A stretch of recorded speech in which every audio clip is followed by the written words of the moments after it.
I think most of y'all have already looked at your wind gauge by now, yes? Or looked at your grades?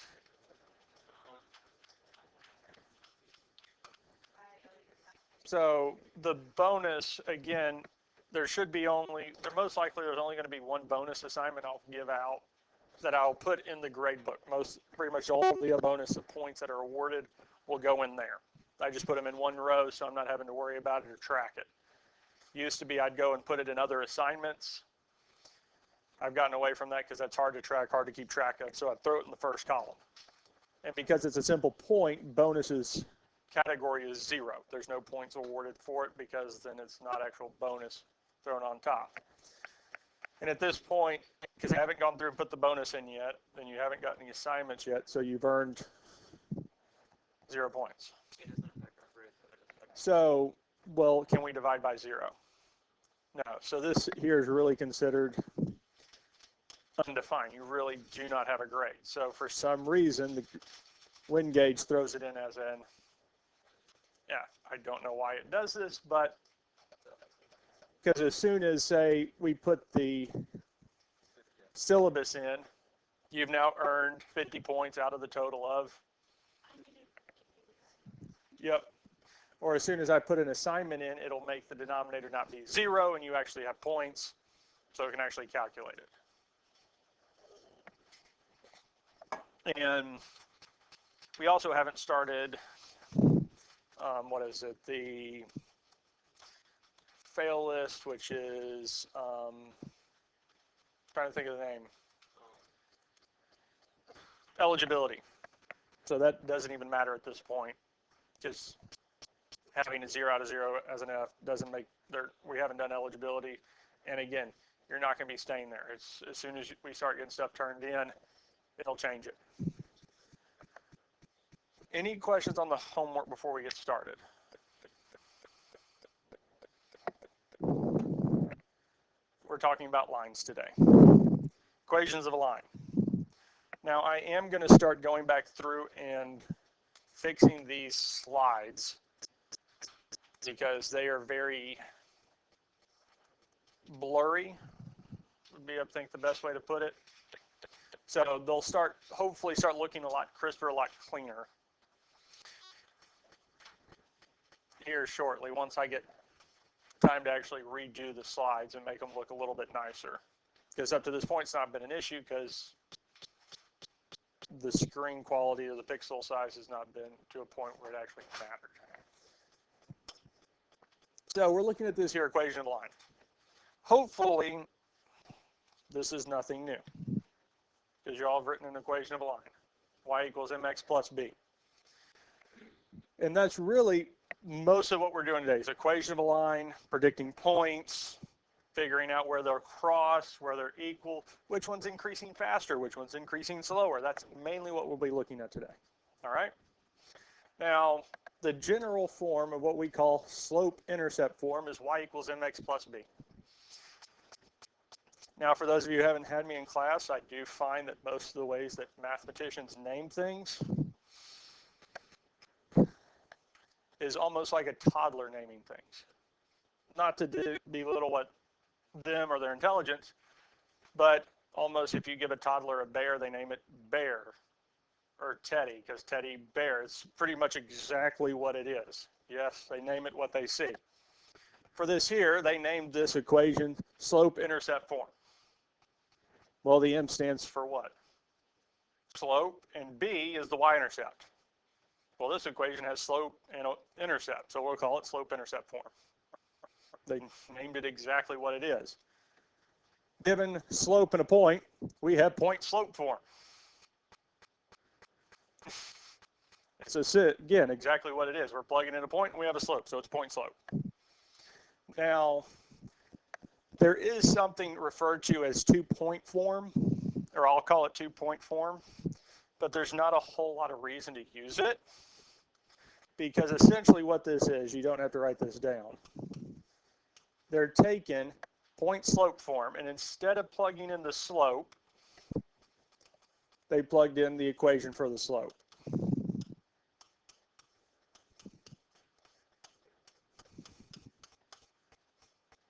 Two-point form. And realistically, if we ended up with 2 points, we might as well just figure out what the value of the slope is and use point slope form to go from there. Because it doesn't make it any easier to use this form here.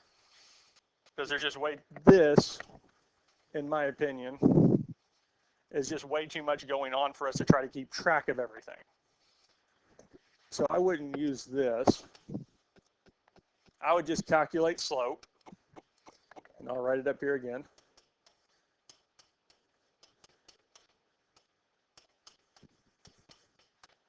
This here,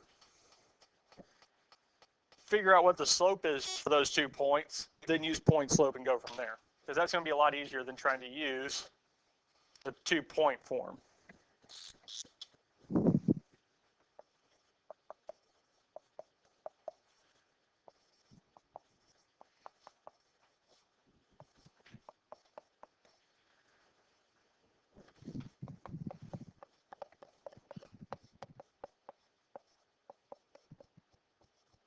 And slope is the only formula between midpoint and distance that it matters. The order in which we plug in the x's and y's matters. They have to match up. Any questions on this here? Well, we'll go on and move on. But before I do that, has anybody ever wondered why we call slope M? Is it what seems like a better letter to use for slope? S, because slope, yes? Now, I learned this in college because I didn't even think about it till college when I was observing one of the remedial math professors there. And he asked the same thing, why do we use M? And one of the students that he had in class, who was from kind of more Latin, or not Latin, Greece, Mediterranean, that area, talked about the fact that, well, a lot of geometry and this kind of stuff really came from the Greek or Aramaic kind of background. And the Greek word for kind of slope or rise is montagne, or where we get our word mountain. And increase or rise, montagne. You know, that's their word for kind of slope or rise in elevation. So we use M. Because again, a lot of what we do and what we have is really comes from the Greek and Aramaic, the Arabic. And interestingly enough, the Arabic and Middle East actually were more advanced in geometry and mathematics and science than the Greeks were.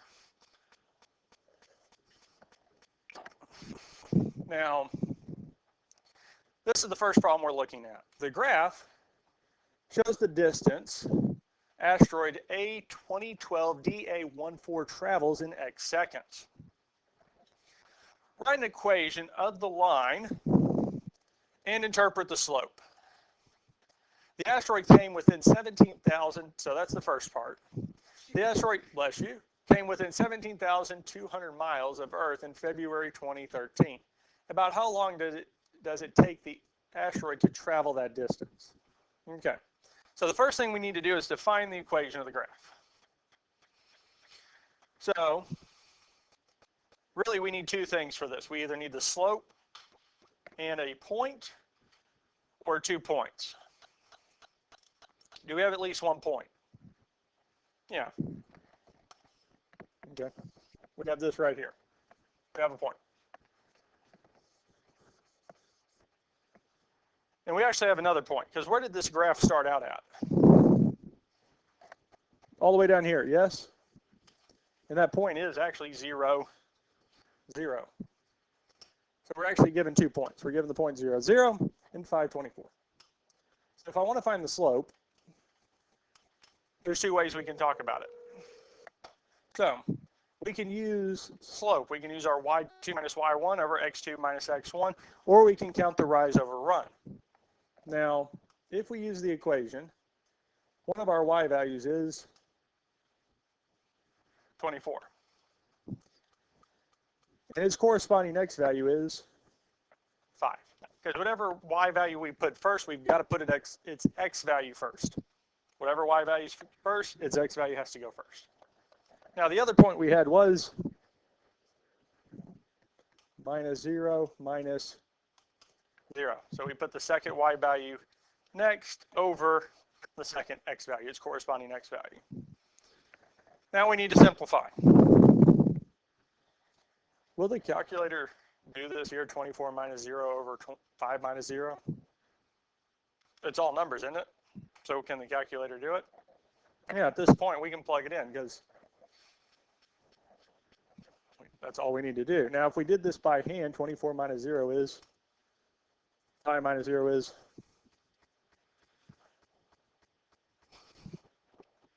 well, that reduced nicely.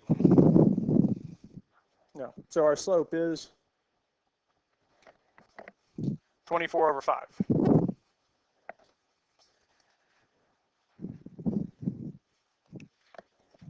Now we need to write the equation of the line.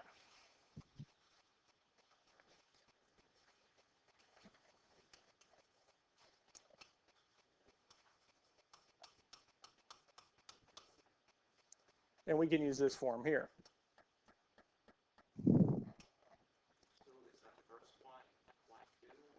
So it's just a input, our general input. So when we have the equation in the form of y equals mx plus b, so that y that we end up getting by itself is that one there. So that's representing the outputs that will come out of the function. The x that doesn't have a number underneath it is representing the input. The y1 and x1 are signifying that we're going to plug a value into it. Now in our case, y1, the only point that we have is 24. And the only x value that we have corresponding to that is 5. So we can plug the point 524 into the x1, y1. Now our slope is what? 24 over 5.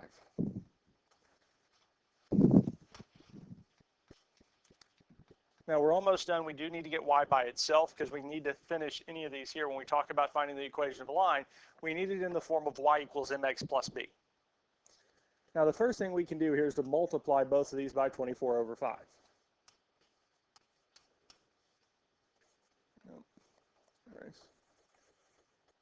Minus 24. Now 24 over 5 times x is, well, 24 over 5x minus. What's 24 over 5 times 5?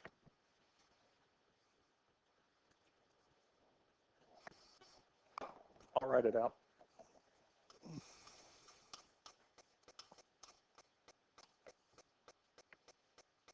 Well, this here is really, we can consider over 1, yes?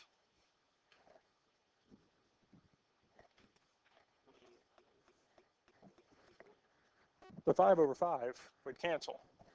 Because really what we're doing, 24 over 5 times, well, 5 over 1 is, well, 24 times 5 over, well, 5 times 1 is. And whenever we have multiplication, I could rewrite it however I want. So I could say 24 over 1 times 5 over 5. Anything divided by itself is. So that's gone, leaving me with 24. So really, what we have here is y minus 24 is equal to 24 over 5x minus 24.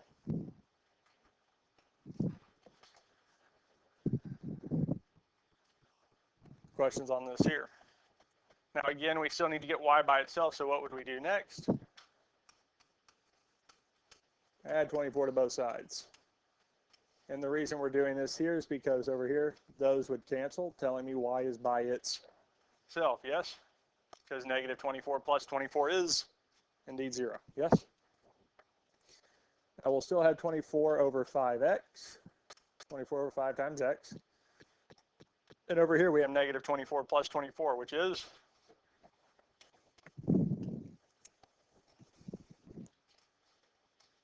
And that's our equation. Questions on this here?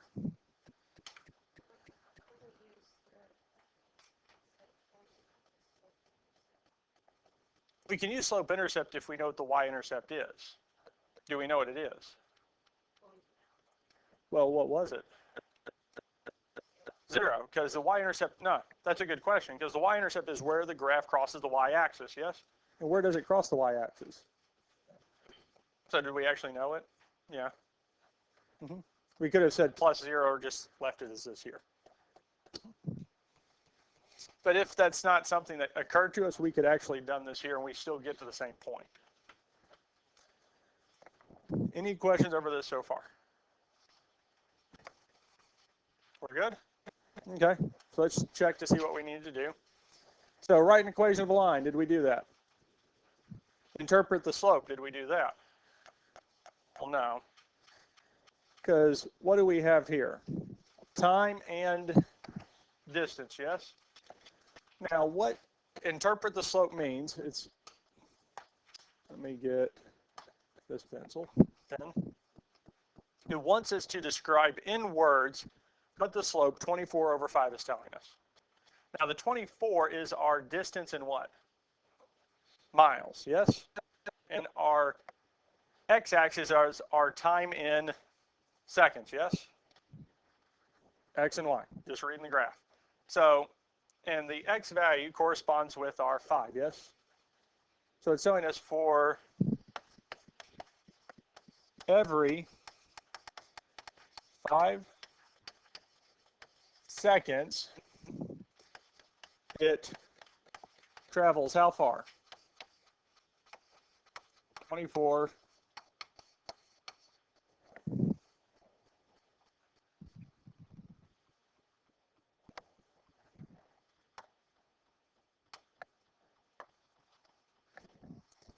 This is all it's asking for with interpreting the slope. It's taking the slope and really applying the units that it's telling us. Rise over run. So for every 5 units on the x-axis, every 5 seconds, the meteor, or the asteroid, sorry, the asteroid travels 24 miles.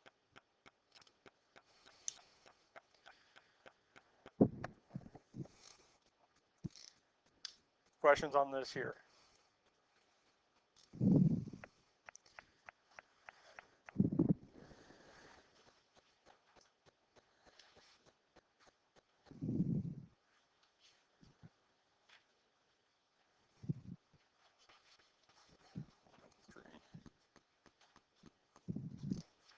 So, any question on anything we've done so far? Also, do you realize how fast that is there? So, from here to the border is what, 8 miles between here and Arkansas, going towards Siloam? So that's saying approximately it takes, so let's see here, now you would have gotten to the border.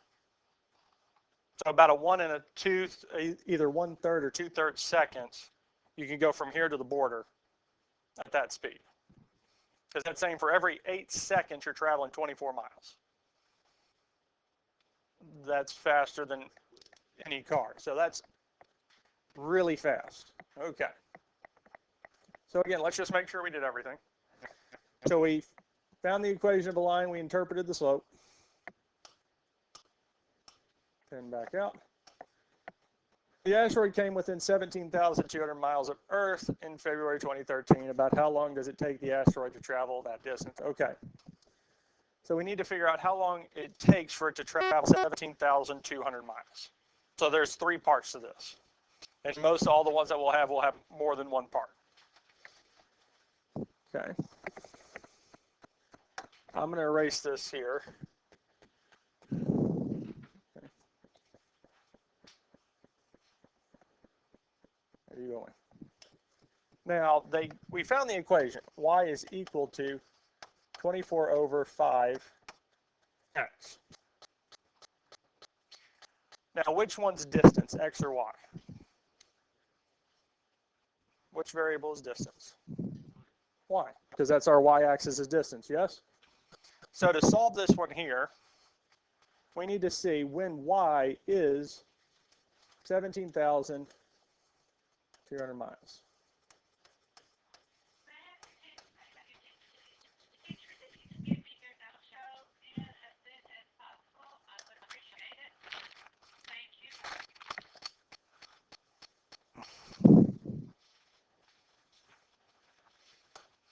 Okay, now we need to get x by itself, yes?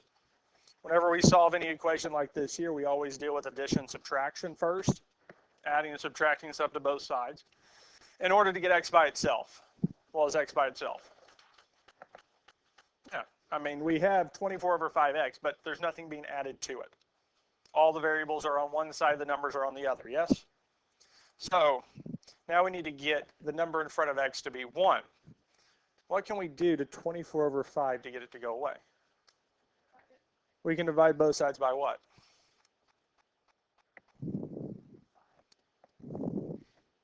We can divide both sides by 24 over 5. And that would work. And especially if you have a calculator, it's very easy to do 17,200 divided by 24 over 5. Because anything divided by itself is 1, getting us x by itself. But now we need to take 17,200 and divide it by 24 over 5. And we can just plug that in a calculator.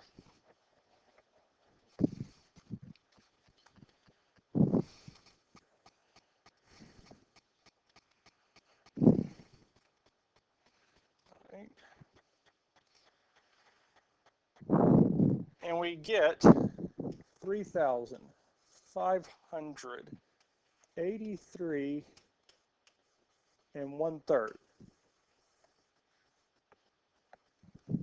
seconds. Yes. It's how long it will take it to travel that far. 17,200 miles.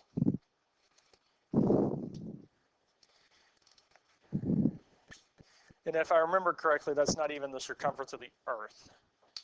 Well, other way around, sorry. The circumference of the Earth isn't even that long, I don't think. 17,200 miles. That is a massive distance.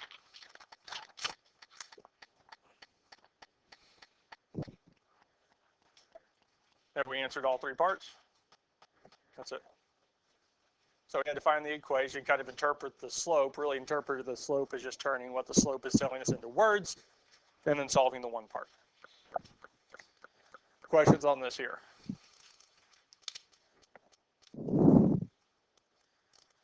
All right. The graph shows the remaining balance y on a car loan after making x monthly payments. Write an equation of the line and interpret the slope and y-intercept. What is the remaining balance after 36 payments? So we have 3 parts. Yes? One, we need to interpret the slope. 2, we need to find the equation. And 3, we need to figure out what the balance is after 36 payments, or 3 years. So they gave us 2 points, yes? It'd be nice if they gave us the y-intercept. 0, 18 is the y-intercept, yes? The y-intercept is always going to have an x value of 0. So this here is our y-intercept. So we can use point slope, or point intercept, let's see here, 3rd time's the charm. Slope intercept form, y equals mx plus b. We can use that because we have the intercept. Now we just need to find the slope.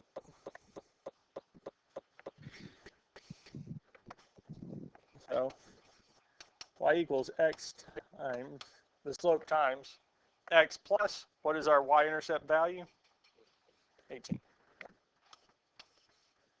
So we almost have the equation. We just need to find the slope. Now for our slope, it is given to us by the equation y2 minus y1 over x2 minus x1. Now do we have 2 points?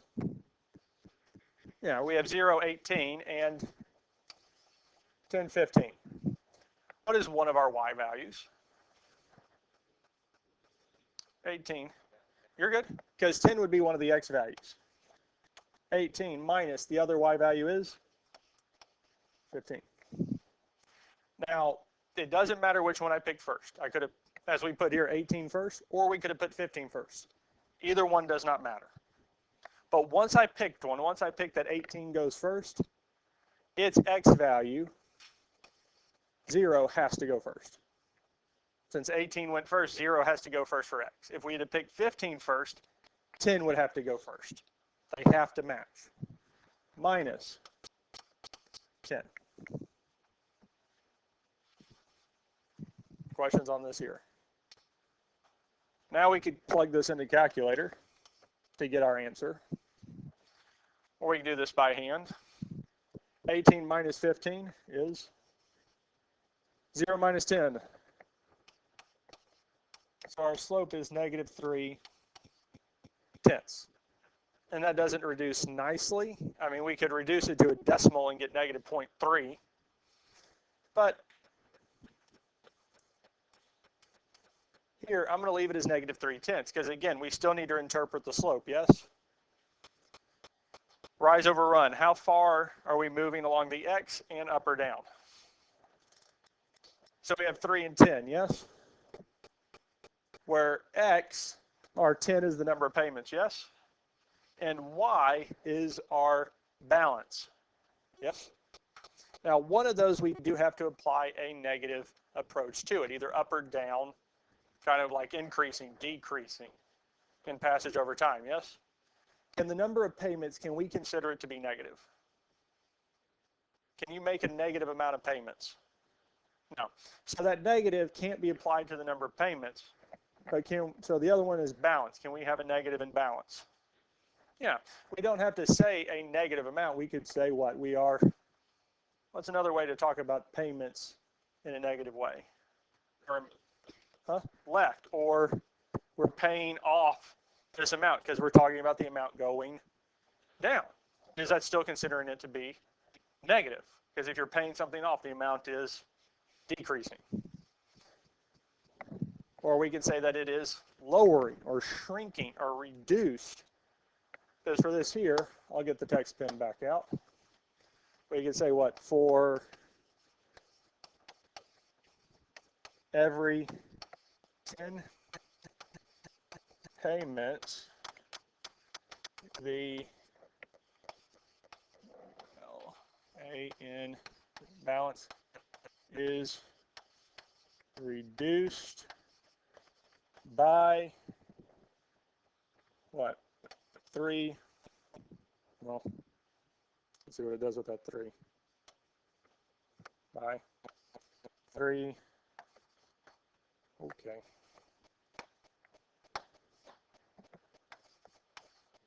All right, we're going back to the other pen. Almost, there we go. $3,000.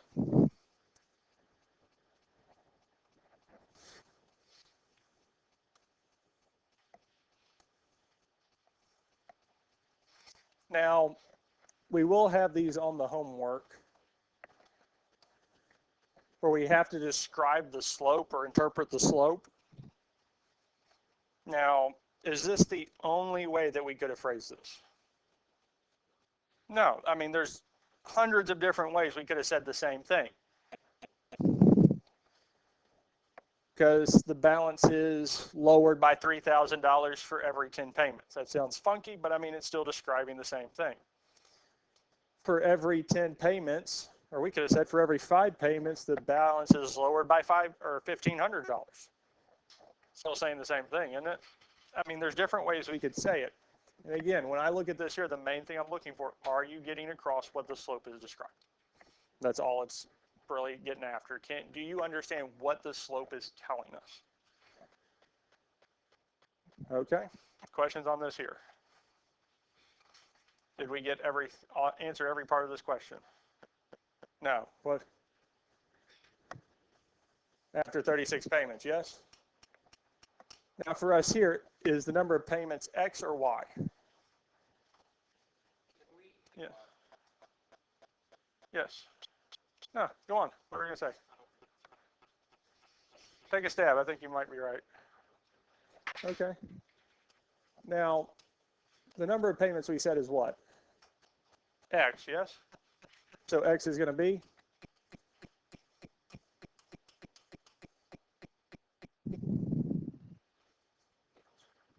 Okay.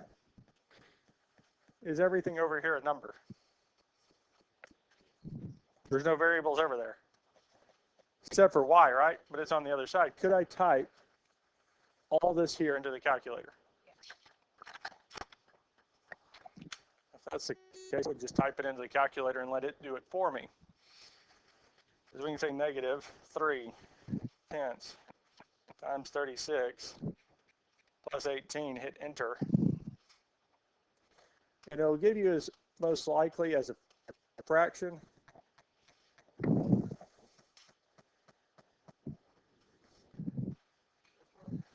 Yeah, I want to grab one. Yeah, that's fine. Because I think someone's borrowing one at the moment, and I have 2. So we get 7.2 would be the balance left, yes? So what do we know the balance is always, or for here is listed in? It's not listed in just dollars, it's listed in thousands of dollars. So really this is saying that we have 7,000, one too many zeros,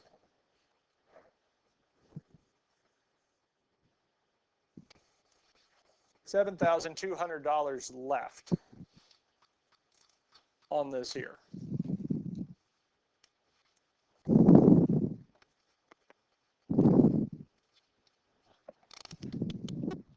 That's how much we have left after 36 payments.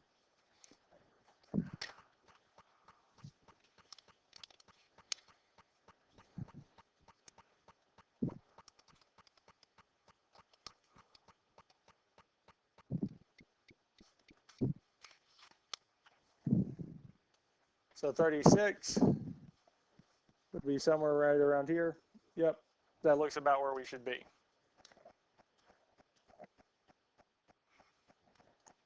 Any questions on any of this here? We good with this here?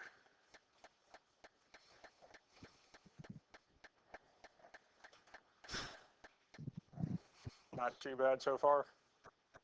Now on a side note, if you're getting a car loan, don't go over 60 payments, 60 months, because that's 5 years. I mean, right now it's a little different than it's been in years past because the price of cars has gone up, the overall value's gone up, but you don't want to take a loan out for too long on a car. Because as we all know, the price and value of the car does go down. And if you ever owe more on the car than what it's worth, it's being upside down. You never want to be upside down on any type of loan. Do you guys even know what upside down means? That means if the insurance company totaled it out and gave you what the car's worth, so it ends up being, say they gave you, okay, well your old car's worth $6,000, but you still owe $10,000. That means you're still paying back $4,000 on that loan for a car you don't even own anymore. That's being upside down.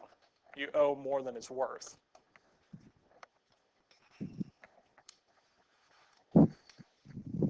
All right. Well, yep, we'll finish up with this one here. The graph shows the distance Allison hikes in X hours. Write an equation of the line and interpret the slope. How long does it take Allison to hike 14 miles after traveling at the same rate? So this here is our equation, yes? Now they did give us 2 points. One of them is 0, 0, so we have the y-intercept. And they gave us this point here. So for our general equation, we can use y equals mx plus b is the y value of the intercept, or the y value of the y-intercept is, well, 0, yes? So it's just going to be plus 0, or we don't even include it. So the main thing we need to do is find the slope. So we'll have 24.5 minus 0. I just picked 24.5 first. It doesn't matter which one we pick first. Over 7 minus 0. Now again, at this point here, we could type this all into a calculator and let it do it for us. 24.5 minus 0 over 7 minus 0. So we get 7/2 or 3.5. Now I had to tell the calculator to turn it back into a fraction. It automatically gave me 3.5. So we can use either one.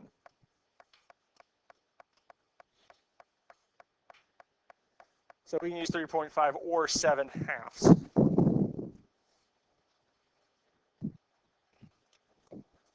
Questions on any of this here? Questions? Because I think there might be. Sure? Okay. Now, all we did was plug this into the calculator. 7 minus 24.5 minus 0 is 24.5. 7 minus 0 is 7. So then we would divide, and if we divide it, we get the 3.5, or 7/2. Now, to interpret the slope, 3.5 is the distance. 3.5, because whenever we don't have a denominator, that number is considered to be the y value. So if we think of it as 3.5, we could say for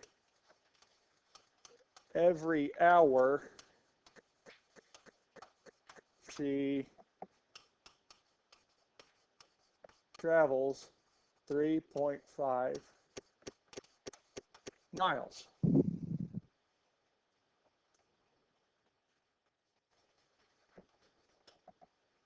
Or if we wanted to use 7/2, she travels 7 miles for every 2 hours. Or for every 2 hours she walks, she travels 7 miles. I mean, however we want to interpret that. Or she walks 3.5 miles every hour. Any of these here are the same way. It's just how do we want to phrase it? Any questions on this so far? Now the last part is, how long does it take Allison to travel 14 miles? Well, distance is going to be our x or y value. Y. So we can take the equation and replace y with 14 is equal to 3.5x. Now we just need to solve for the value of x. What can we do first? We can divide both sides by 3.5.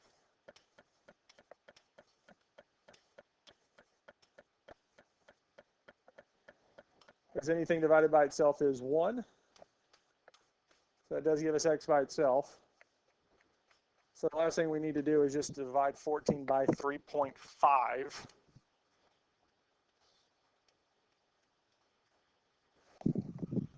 And it works out x is. So after 4 hours, she will have traveled 14 miles.